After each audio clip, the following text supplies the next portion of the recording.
I have been a clergyman for 41 years. I have stood at the bedsides of dying men and heard their last confessions. I have delivered eulogies for children and read the marriage rites over couples who trembled so hard they could barely hold the rings. I have, in short, witnessed a great many things that a man of my cloth is asked to witness, and I have learned to keep my face composed through most of them.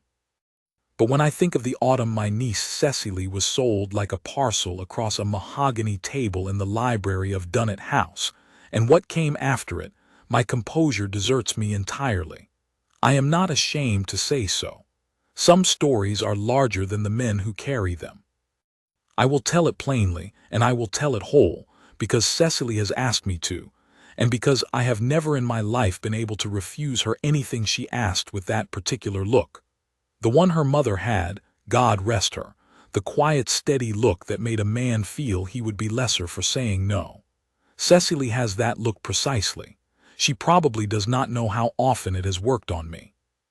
So here is what happened. My brother, Cecily's father, was not a wicked man. I want to be clear about that, though I confess it has cost me effort to hold on to the belief.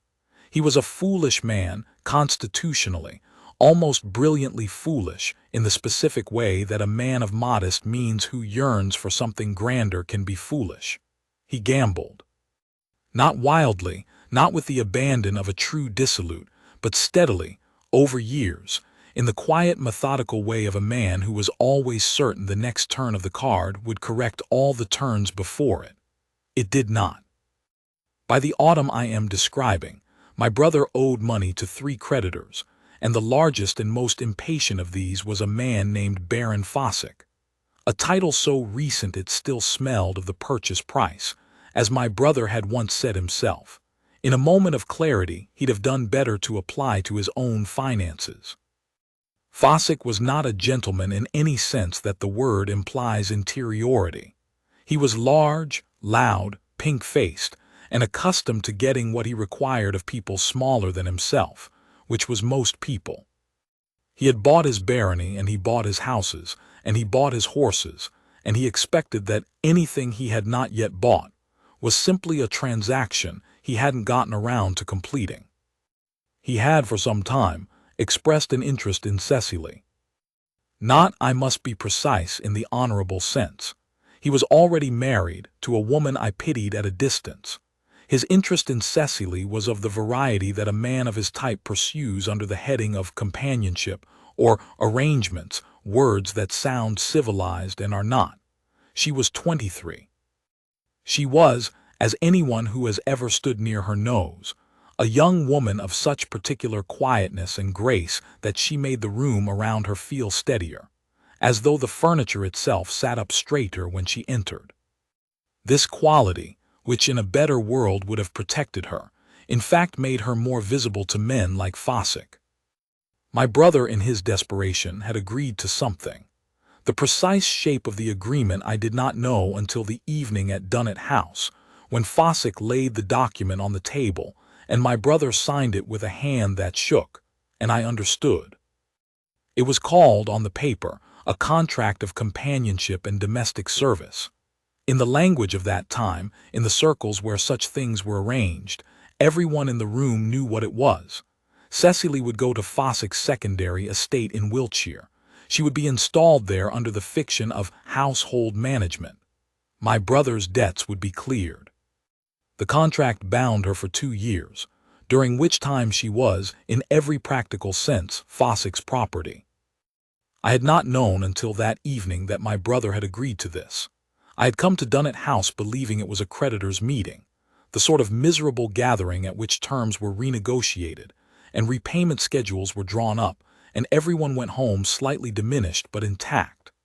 I had come because my brother had asked me to, and because I had hoped that my presence as a man of the church might lend some air of sobriety and conscience to the proceedings.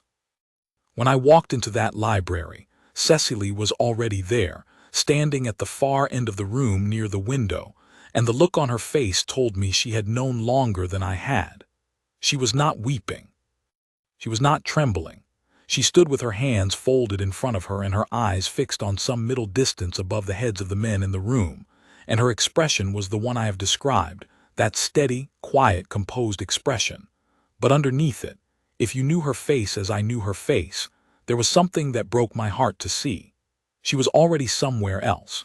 She had already gone inside herself to find the place where no one could reach her, because there was nothing else left to do. My brother signed. Fossick reached for the document with the satisfied air of a man collecting a package from a courier. He tucked it under his arm and turned to look at Cecily with an expression I will not describe further. I was already moving toward my brother, already formulating the words I would say to him, when the door at the far end of the library opened, and a man came in who had not been there before. I did not know him by sight, though I knew his name. Everyone in that part of England knew the name, the way one knows the names of geographical features, mountains and rivers and things that simply exist as fixed points in the landscape. The Duke of Halvenmere. He was perhaps 35, tall and broad in the shoulder, with the kind of face that has been weathered by something more than weather, a face that had held difficult things and had not softened in the holding. Dark hair, worn in the period style but with a suggestion of impatience about it, as though he had pushed it back from his forehead recently and not thought about it again. He wore a dark tailcoat and a cravat that was correct without being fussy, and he moved through the room the way powerful men move when they are not thinking about their power, which is to say he moved through it as though it were entirely ordinary that the room should rearrange itself around him. He had come, I gathered, on entirely separate business, a property matter, something to do with a parcel of land adjacent to the Dunnet estate that he had been negotiating over for several weeks. He had not expected to walk into a creditor's meeting. He had not expected to see what he saw. He stopped. He looked at the room, at my brother's lowered head, at Fossick's pink self-satisfied face, at the document under Fossick's arm, and then he looked at Cecily. She was still standing at the window. She did not look at him. She was looking at nothing, or at everything that was not in this room. Something shifted in the Duke's face.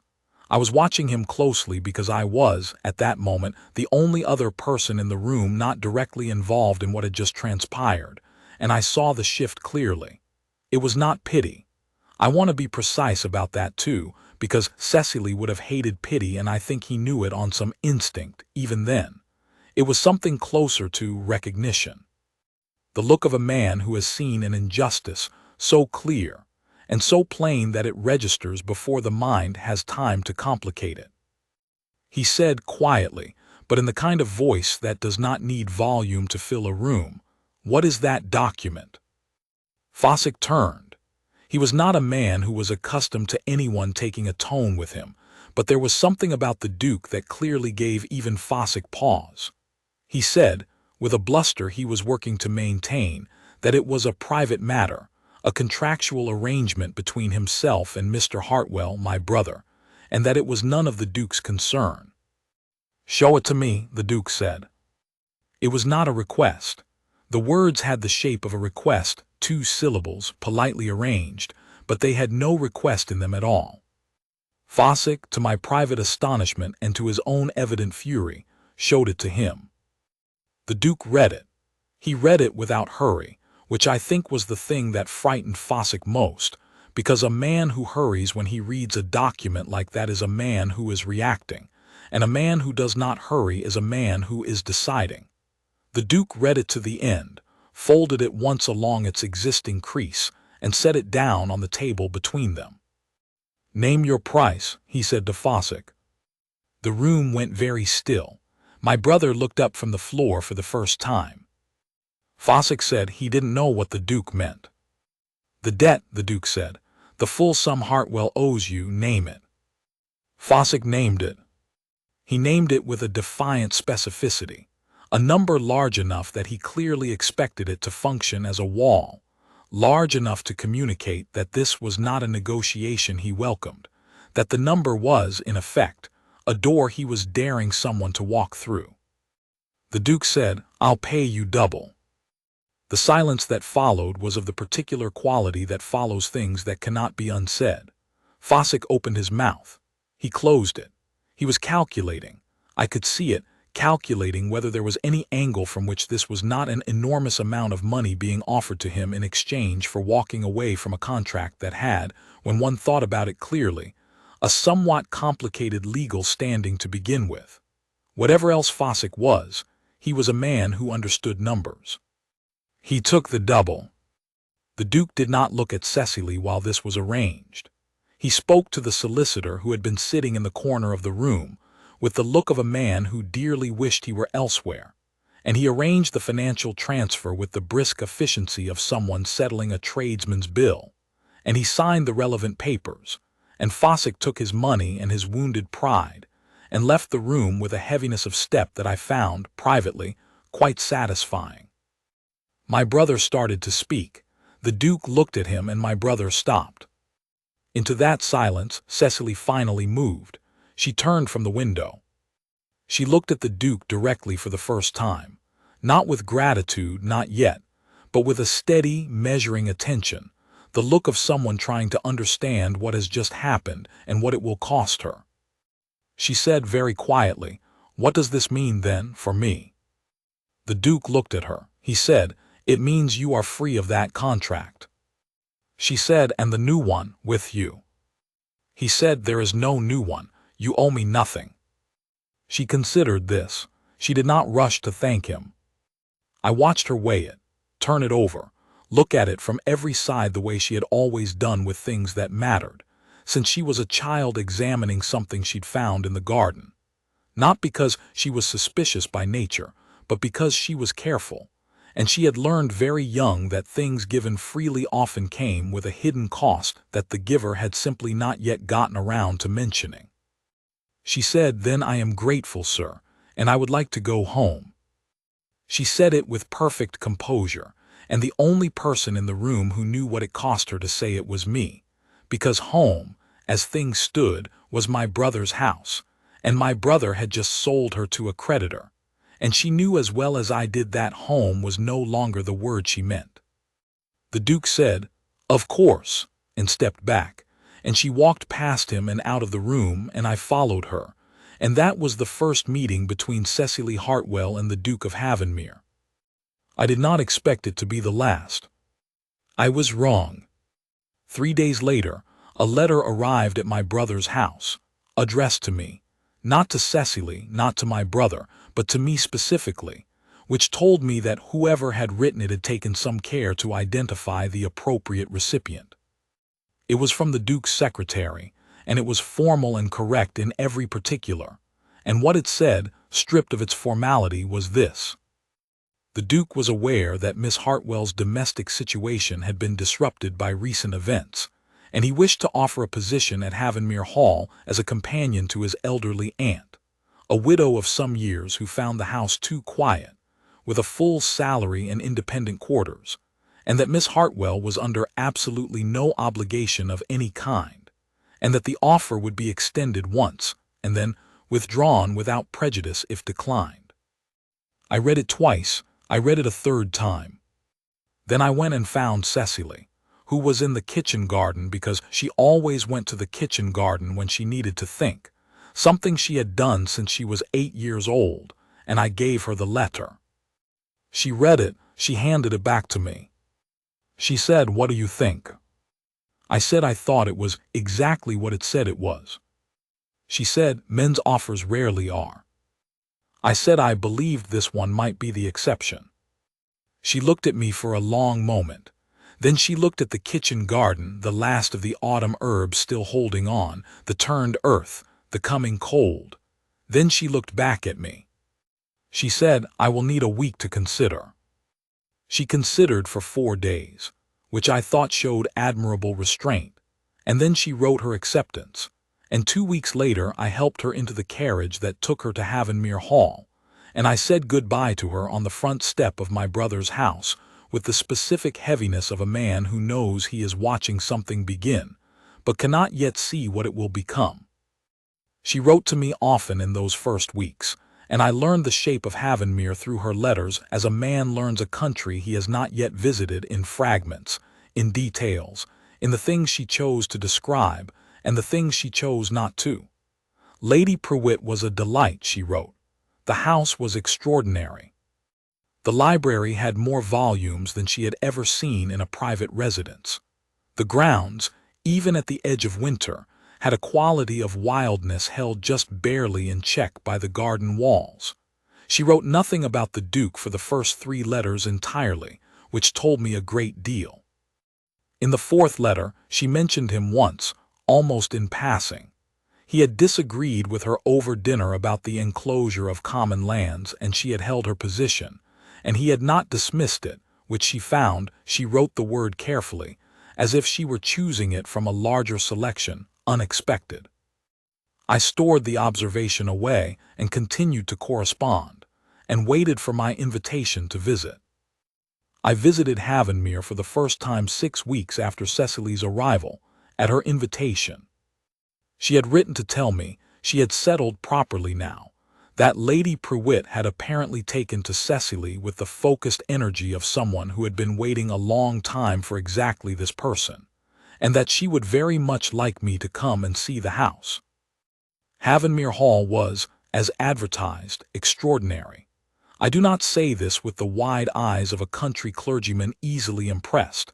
I have been in many great houses over the years, and have generally found them cold in the specific way of buildings that are more concerned with being impressive than with being inhabited. Halvenmere was different. It was immense, yes, but it had the quality of a place that had been lived in hard and loved harder, the quality of walls that had absorbed the particular warmth of generations of people who had actually used the rooms. The fires were real fires. The carpets were worn where they should be worn.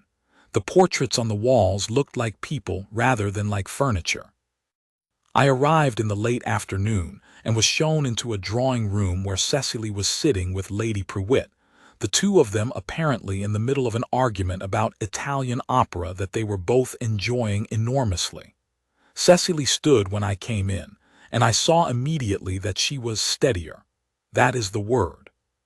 She had been wound tight for months with the tightness of a person managing something, and now she was less tight, not entirely unwound, but steadier.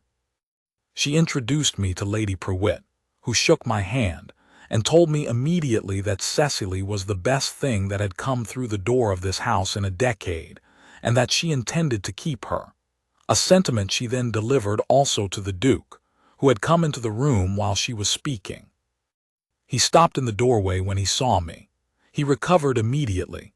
He had the social self-possession of a man trained to it from birth, and came forward, and we were introduced, and he was correct and formal and entirely unreadable, which I found interesting. I stayed 3 days. In those 3 days I watched. What I watched was this.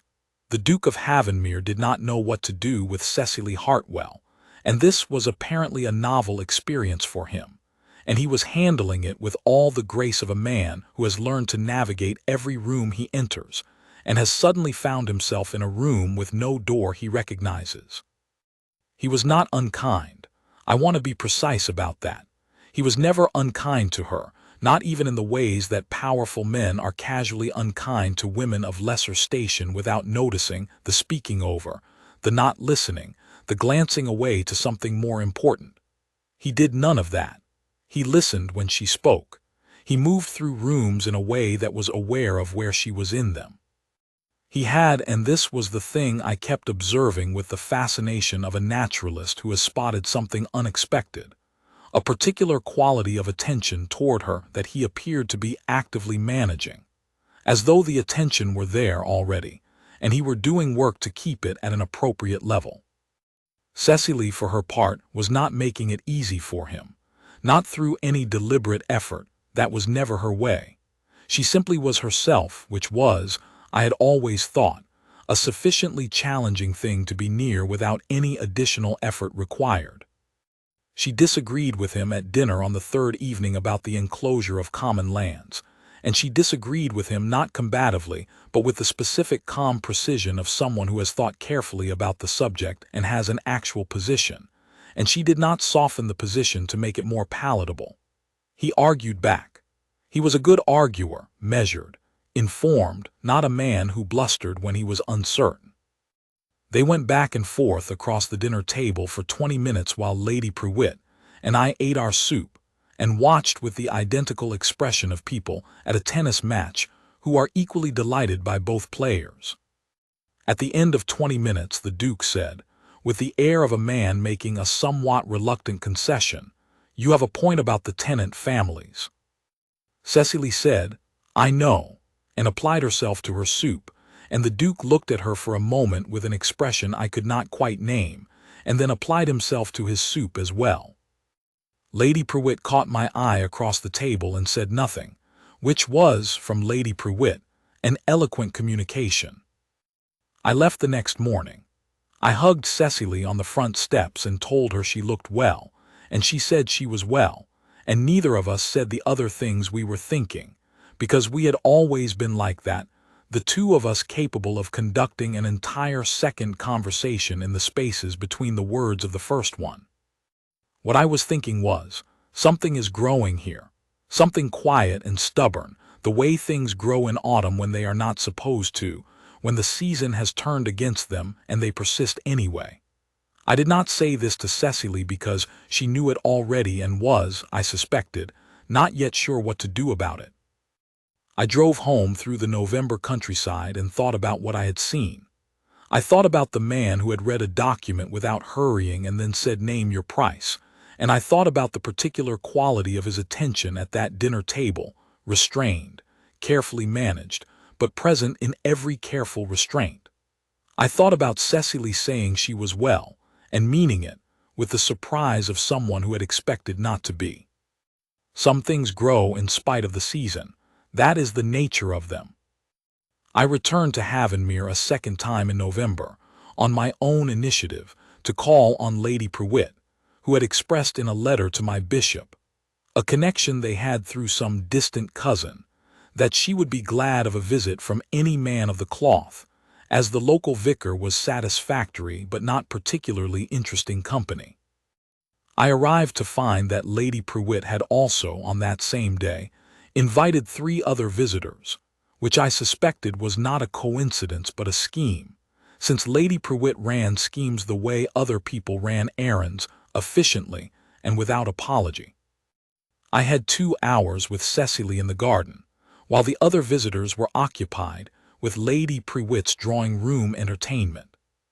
The November garden at Halvenmere was not at its most beautiful, the beds cut back, the paths edged with frost, but it had a clean austerity that suited it, and Cecily had been helping the head gardener with some project involving the winter rose beds that had given her a practical investment in the place, a sense of ownership over a small piece of it that she had plainly not anticipated, and that seemed to please her in some quiet and private way. I asked her as we walked how she found it now after 2 months. She said she found it, and she considered the word, walking for a moment in silence, she found it real. She meant, she explained, that the house and the work in it and the conversations over dinner and the library and Lady Pruitt's arguments about opera and the grounds in the morning were all real in a way that things at her father's house had not been for some years. Things at her father's house had been covered over with a thin film of anxiety.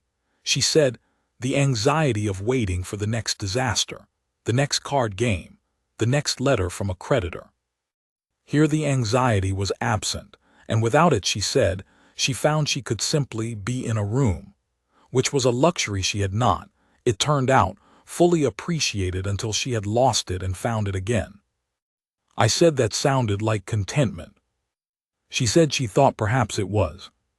She stopped walking at the edge of the winter rose beds and looked at them for a moment with the particular look she gives to things she is genuinely curious about. Then she said, "He knows about the roses, you know, the Duke. He knows the names of all of them, every variety his grandmother planted. He told me last week when he found me here." She paused. I did not expect that. I said I found that interesting. She gave me a sideways look that said she knew precisely what I found interesting and was choosing not to address it directly, which was also very Cecily. Then she said, with the air of someone changing the subject who knows they are not changing the subject at all, the Duke had shown her the East Wing library that morning, which was a separate collection from the main library, assembled by his grandfather over 50 years, and apparently disorganized in a way that had been quietly bothering the Duke since his grandfather's death. He had asked if she might be willing, in her spare hours, to work on some kind of organization of it. The project would take months. I said that sounded like something she would enjoy. She said she thought it might. She said this without looking at me, which told me she was being careful about what her face might do.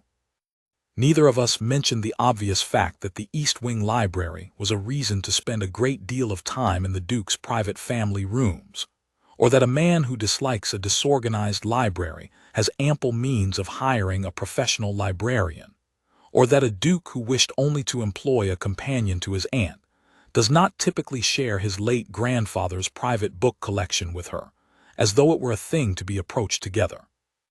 We walked in the November garden and talked of other things, and I drove home again with the same feeling I had had on the first drive, somewhat larger now, that something was growing here that would be extraordinary when it arrived, and that it was already well past the stage of uncertainty about whether it would arrive at all.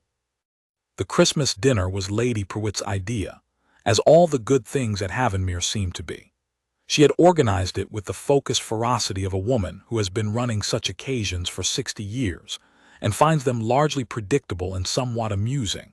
And what she had arranged was, despite being described to me in Cecily's letter as a modest dinner, approximately 50 people in the great dining hall beneath more candles than I had seen in one room in several years. I arrived on the 23rd of December and found the house transformed by greenery and candlelight, and I found Cecily in the hall helping to direct the arrangement of holly boughs with the focused competence of someone who has been given a task and intends to do it correctly. She was wearing a gown the color of deep winter blue that I had not seen before, and her hair was dressed differently than it had been in October, and she looked, I searched for the word and found it immediately, luminous, inhabited, as though she had come back into herself more completely than I had realized she had left. She hugged me and took me to my room and told me the household details with the easy authority of someone who knows a house, and I watched her and said nothing except what was required and stored the observation away. The dinner was, as I had predicted, substantial. There were perhaps 50 people, the local gentry and several families of greater station who had traveled for the occasion, and the great dining hall was lit with more candles than I had seen in one room in some years, and the effect was precisely as beautiful as the architecture warranted. I was seated between a retired military man and a perfectly pleasant woman who made hats, and across the table from Cecily, which gave me an excellent view. She was seated 4 chairs down from the Duke, which is the correct distance for a companion and a lady of lesser station, and he was, I noted, very carefully not looking at her with a consistency that told me he was thinking about it. He had the look of a man conducting a sustained internal effort. I recognized the look. I had seen it on younger men in my congregation when they were trying very hard to appear composed about something that was composing them, rather than the other way around. The evening went well for perhaps the first 2 hours. The food was excellent. The conversation flowed. Lady Prewitt, seated at the far end of the table, presided over her end of it with the serene authority of a woman who had been running social occasions for 60 years and found them largely predictable and somewhat amusing. Then Fossick arrived. He was not on the guest list. I learned this later. He had attached himself to the party of a neighboring family who had been invited, and had come in with them on the strength of an acquaintance that was, apparently, somewhat exaggerated on his part. He was pink and loud in the particular way of a man who has fortified himself for an evening he anticipates will require fortification, and he came into the dining hall with the air of someone looking for something specific. He found it when he found Cecily. He stopped when he saw her. His expression cycled through surprise and then something harder, and then settled into the unpleasant smile of a man who has just remembered something he feels owed. He made his way around the table. He stopped behind her chair. He said, loud enough for the portion of the table nearest her to hear, "Miss Hartwell, I was not told you would be here." Cecily turned. The look on her face was entirely composed. Whatever she felt, and I knew her, I knew she felt something. She had put it somewhere where it would not show. And what showed instead was a kind of polished serenity that I found both deeply admirable and privately heartbreaking, because it was the same expression she had worn at the window in Dunnet House, and she should never have to wear it again. She said, "Baron Fawcett, how unexpected." Fawcett said, still at that carrying volume, that he was surprised to see her installed so comfortably at Halvenmere, given the circumstances of her departure from her previous situation. He said it in the phrasing of a man who wants the words to sound neutral while the subtext does its work. The subtext being that she was here through some irregularity, that her presence was contingent, that she could be reminded at any moment of what she was and where she had come from. The table had gone quiet. Not entirely. The social machinery of 50 people is not easily stalled, but quiet enough. Heads were turning. Cecily said, "The circumstances of my departure were quite clear, I believe. A contract was dissolved. I took a position. That is the whole of it." Fawcett said that was one way to describe it. I was watching the Duke. He had been in conversation with the man to his left when Fawcett arrived. He had registered Fawcett's entrance. I saw the micro-adjustment, the stillness, and he had, I thought, made a deliberate decision to wait, to see, to allow Cecily to handle it, which she was doing, with the particular dignity that was hers and no one else's. But there was a quality to his stillness now that was different from patience. It was the stillness of something held at the very end of its holding. Fawcett said, "And this is the thing I will not forget, because it is the thing that was least forgivable." The thing said in company, in the voice of a man who has decided that propriety is no longer in his interest, that the contract had been dissolved through irregularity, that he had his solicitor's opinion on the matter, and that there were questions about the legality of the Duke's intervention that he intended to pursue. It was the legal threat, I think. The implication that Cecily's position here was not secure, that the ground she was standing on could be contested, that she could be reminded at any moment that she had been purchased, and that the purchasing had not been properly completed. The Duke stood up. It was not dramatic, the standing. It was, in fact, the opposite of dramatic. It was very quiet, the way a tree is quiet before the moment when it comes down. He put his napkin on the table and he stood, and the table went silent in the specific way that things go silent when a person of certain weight and authority does something unexpected. He said, "Fawcett." One word. The Baron turned. The Duke said, "You were not invited to this table." Fawcett said he was a guest of the Pemberton family. The Duke said, "You are no longer." He walked the length of the table. He did not hurry. He walked down the length of that dining hall with 50 people watching him, and he stopped at Fawcett's position behind Cecily's chair, and he reached into his coat and he produced a document, not the original which he had destroyed, but a copy, notarized and witnessed, which his solicitor had apparently prepared at his instruction some weeks ago, precisely against this eventuality, and he placed it on the table in front of Fawcett. He said, "This is a certified copy of the dissolution of that contract, witnessed by 3 solicitors, signed by the relevant parties and recorded with the county court.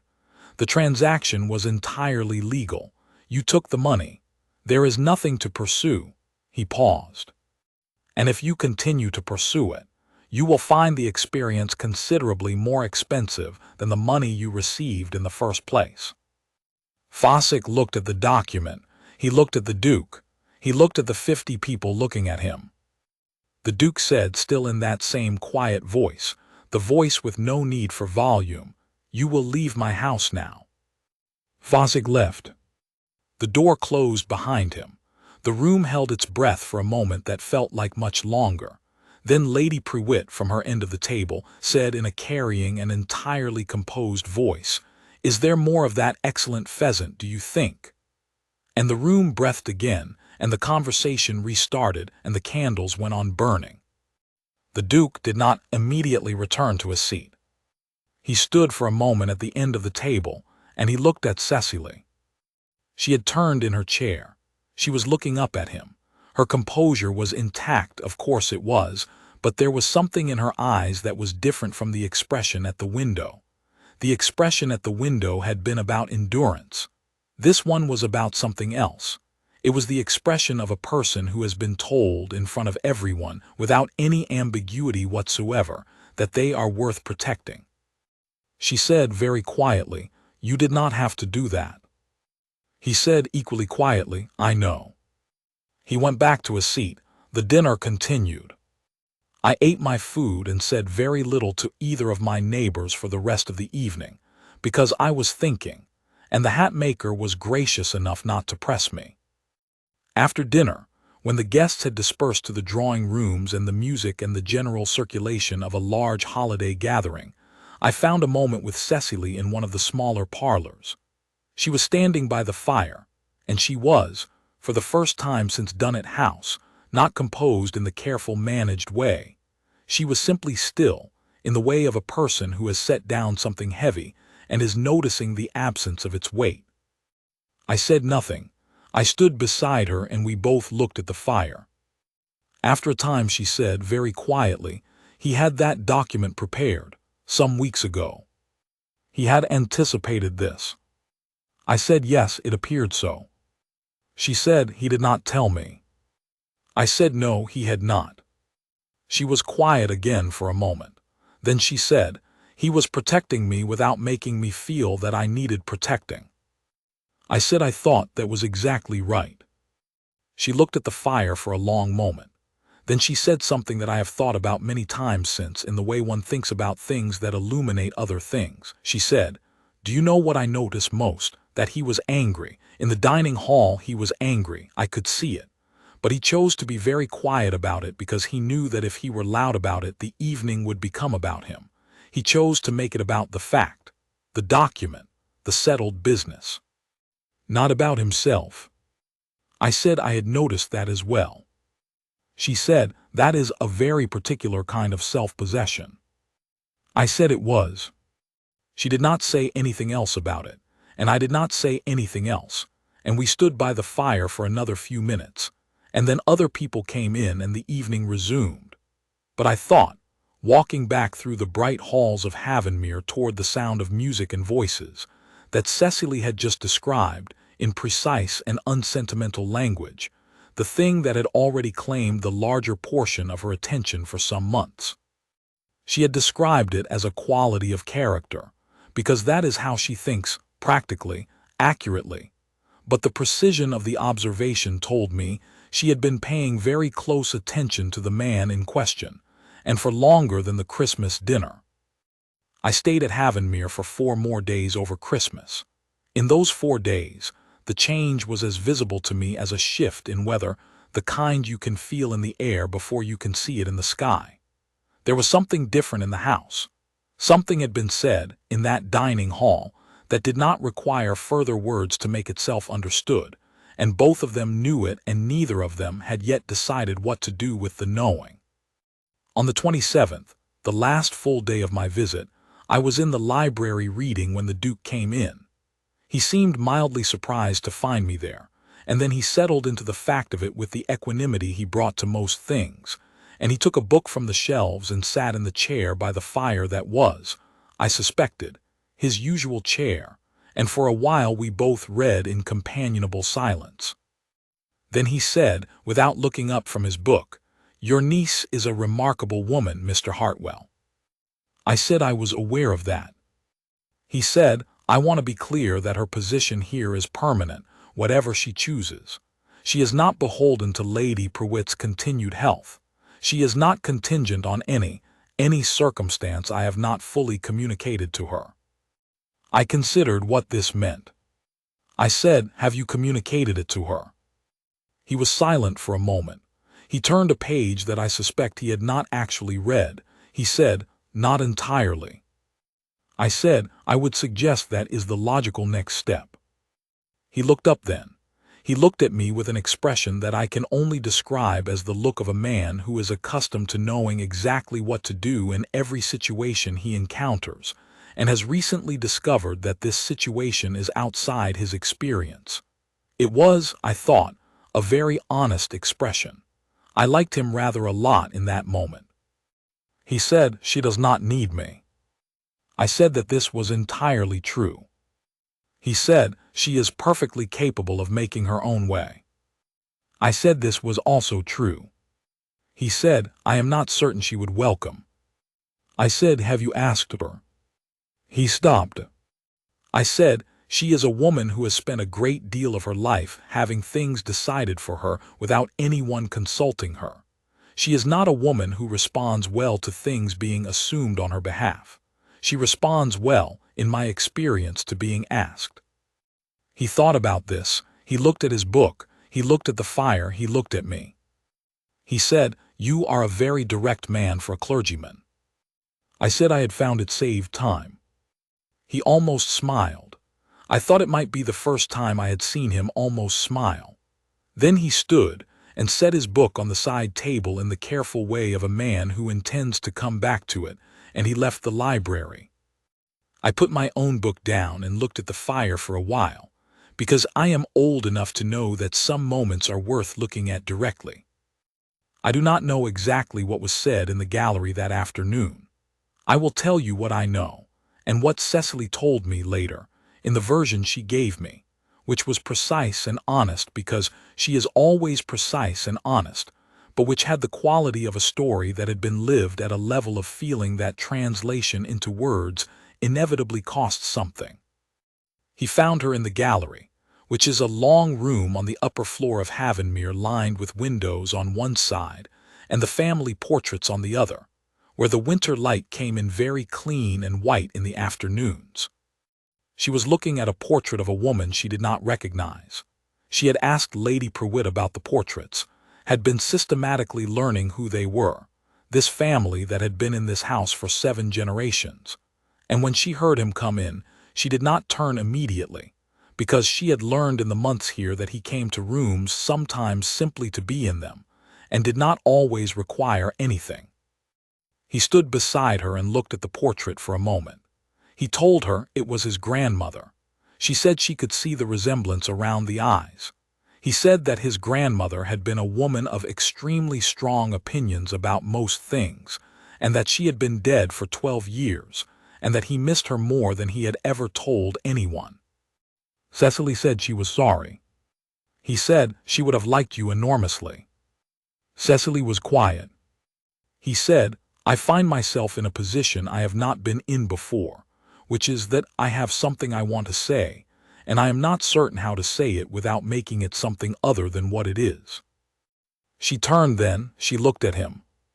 He said, "I do not want you here as a companion to my aunt. I want you here because this house is considerably better with you in it than it was without you. I want you here because you disagree with me at dinner in a way that makes dinner worth having, because you look at the portraits and want to know who they were. Because you stood in a library 3 months ago with 50 reasons to fall apart, and you did not fall apart, and you looked at me with those eyes and asked what it would cost you, and I thought." He stopped. He appeared to be choosing the next words with care. He said, "I thought that was the most courageous thing I had ever seen."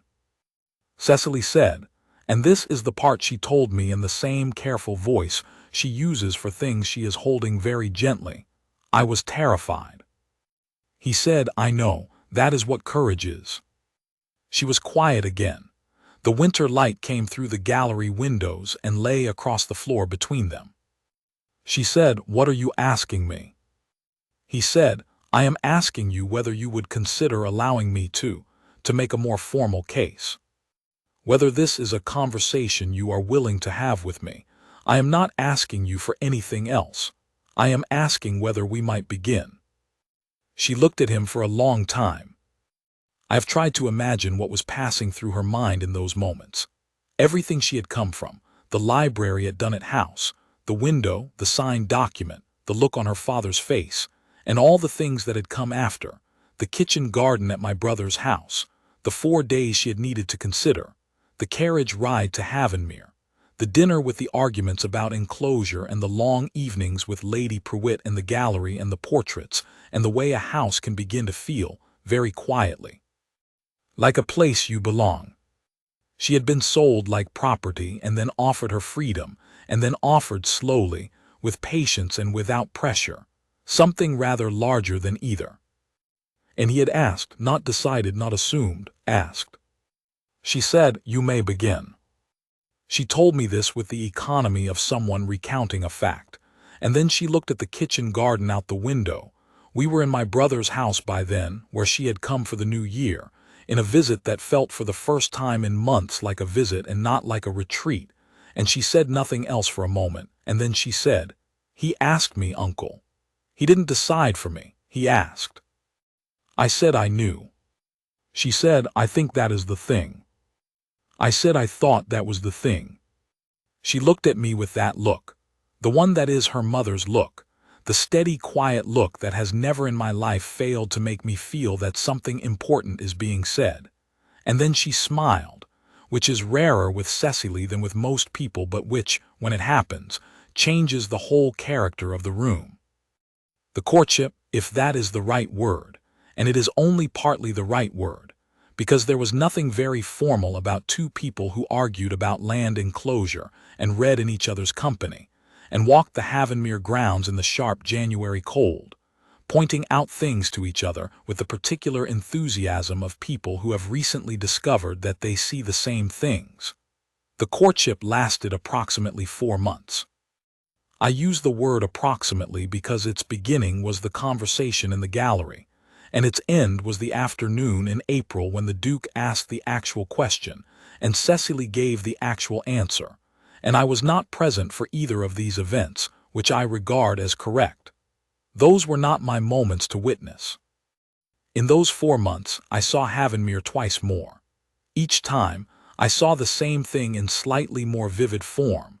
Two people who had, between them, more stubbornness and more dignity than most rooms can comfortably hold, discovering that they were better in each other's company than apart. I saw the Duke who walked carefully through rooms become a man who did not need to be careful, because she was not watching him with any expectation he could fail to meet. He was, I understood gradually, accustomed to being watched with expectation, the expectation that comes with his station, the weight of all the things that powerful men are expected to be and do and want. Around Cecily, that expectation was absent. She watched him with the same attention she gave to everything, clear, unimpressed by titles, interested in the actual person. I think it was the first time in a long time that a room had simply contained him rather than arranged itself around him. He seemed to find it restful in the way that people find restful the things they have not known they were missing.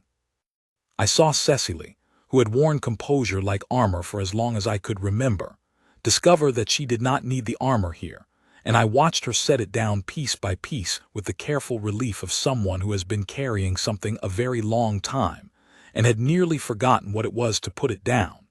She laughed more than I had heard her laugh in some years. She argued with the conviction of someone who has ceased to worry about whether her convictions will cost her something. In February, she wrote to me that she had spent a morning reorganizing the entire East Wing library by subject, and then discovered that the Duke had a completely different organizational principle in mind, and they had argued about it for the better part of 2 days, and then constructed a third system that was better than either of theirs. And she described this whole episode with a warmth and an animation that had nothing to do with the library. Lady Prewitt, for her part, watched all of this with the expression of someone who has set a complicated clockwork in motion and is now enjoying the spectacle of its running as intended. She mentioned to me, in the course of my February visit, with the serene immodesty of a woman who has earned her opinions, that she had known within a fortnight of Cecily's arrival that this was how it would go. She had, she said, merely needed to ensure that the two of them spent enough time in the same rooms. The rest, she said, had been, she smiled, self-evident. I was present for the engagement dinner. which Lady Pruitt organized with the focused ferocity of a woman who has been waiting for this specific occasion for the better part of a year, and is not going to let it be anything less than perfect. She had, I learned from Cecily, been planning it for considerably longer than the engagement had officially existed, on the grounds that she preferred to be prepared. This seemed to me a reasonable approach to life in general, and to Lady Pruitt's life in particular. I sat at the long dining table and I looked at Cecily, who was seated to the Duke's right now, no longer 4 chairs down, no longer at the correct distance for a companion, but at the only distance that was right, and I thought about the autumn, and the library, and the window, and the document on the table, and I thought about all the small distances that had closed between that evening and this one. The 4 days of considering, the letter written with care, the kitchen garden, the carriage ride, the November walks, the East Wing library, the winter rose beds, the Christmas dining hall and the document produced from a coat pocket, and the gallery in the December light. There were people at that dinner who had been at the Christmas dinner. I watched them watching Cecily and the Duke, watched them recalibrating their understanding of what they were seeing, watched the slight adjustments in how they addressed her, the shift in register from companion to something else, something not yet named on paper but visible in every exchange. I watched a woman who had spoken to Cecily at Christmas with the polite distance one maintains toward a household companion now speak to her with the attention one gives to someone whose opinion matters, and I watched Cecily receive this adjustment without any particular expression, because she had never required their validation, and its arrival changed nothing fundamental about who she was. The Duke noticed. I saw him notice. A brief glance when the recalibration was particularly visible, with an expression that I can only call satisfied, not in the self-regarding way of a man who is pleased with himself, but in the way of a man who is pleased that something right is happening. His hand rested on the table near hers. He turned to her mid-sentence when he wanted to know if she agreed. She answered with the directness of someone who no longer has any reason to soften what she thinks, which is to say she answered with complete honesty, which occasionally meant disagreeing with him in front of 50 people, which he appeared to find entirely unremarkable and perhaps even enjoyable. I thought, there it is, that is the whole of it. 2 people who have not required anything of each other except honesty, and who have found in that requirement more than they expected to find. Fossick was not there. Fossick had not been seen in this county since December, which I regarded as a broadly positive development for the county as a whole. The wedding was in May. Cecily asked me to perform the ceremony, and I said yes before she had finished asking, because I have never been able to refuse her anything when she uses that look, and because there is no ceremony in 41 years of ministry that I would more gladly have conducted. She chose the chapel on the Halvenmere grounds, a small stone chapel that had been in the Duke's family for 5 generations, with narrow arched windows and the particular hush of buildings that have absorbed a great deal of the more solemn kinds of human feeling over the course of their existence. It was simple, by the standards of what might have been arranged for the Duke of Halvenmere's wedding. He had apparently expressed a preference for simple, and Cecily had agreed with an enthusiasm that told me they had discussed it and found themselves in rare immediate accord, which Lady Pruitt later described to me as she paused, selecting her adjective with the care of a woman who uses words precisely, auspicious. I will not describe the ceremony in full detail. Some things are too personal for description, and too complete, and to put them into too many words is to diminish them the way that looking directly at some light will diminish it. What I will say is this. She wore a gown the color of winter cream, with a simplicity of cut that suited her exactly, and her hair was dressed with small white flowers that I recognized from the winter rose beds in the Halvenmere garden. She walked into the chapel on my arm, not on her father's arm, because she had thought about it for some time and had decided that this was her decision to make, and she had made it, with the same quiet finality with which she made all decisions that belonged to her. And when we reached the end of the aisle and I placed her hand in the Duke's hand, I felt the moment with the particular clarity that some moments have, the clarity that means you will carry them for the rest of your life whether you mean to or not. He looked at her the way a man looks at something he had not expected to be given and is still, somewhat, not entirely sure he deserves. It was not doubt. It was more like astonishment. The astonishment of a man who has been unexpectedly granted the thing he did not know, until he knew it, that he wanted more than anything. There was in his face, and I have seen many faces at the altar in 41 years, and have learned to read them the way a cartographer reads a map, something that I can only describe as the undoing of a long and careful composure, not in grief, but in the opposite direction. As though he had been holding himself very precisely in place for a long time, and had only now been given permission to stop. She looked at him the way she looks at things she has decided, with the total attention, the steady certainty, the look that is her mother's look but also entirely her own. I read the words, they gave the answers, I pronounced them married. There was a moment after, when the register was signed, when the chapel doors opened to the May afternoon and the assembled guests, and the particular quality of spring light that falls in that county, and makes everything look briefly, as though it has been lit from within. When I stood to one side and watched the Duke and Cecily come out of the chapel door together and stand in that light, and I thought about a man who reads a document without hurrying and then says name your price, and a woman who stands at a window and keeps herself together with nothing but the force of her own dignity, and I thought about what people are made of and what they do with it. What they are made of, courage sometimes and steadiness, and the willingness to ask instead of decide, and the willingness to answer when the asking comes at last from someone worth answering. I watched Lady Pruitt standing a little apart from the crowd, with an expression of such complete satisfaction that I wanted to take her hand and thank her for whatever she had set in motion the day she wrote the letter that brought Cecily to that house. I thought about the document on the mahogany table and the signed contract and Fossick's departure from a room, and I thought about how extraordinarily much can turn on a single man's decision to read something carefully and then simply say, name your price. I watched my niece stand in the May light as the Duchess of Halvenmere, and I thought that the world had taken a very long time to arrive at this particular arrangement of things, and had managed it rather well in the end. I am a clergyman of 41 years. I have witnessed a great many things. This is the one I will think of last.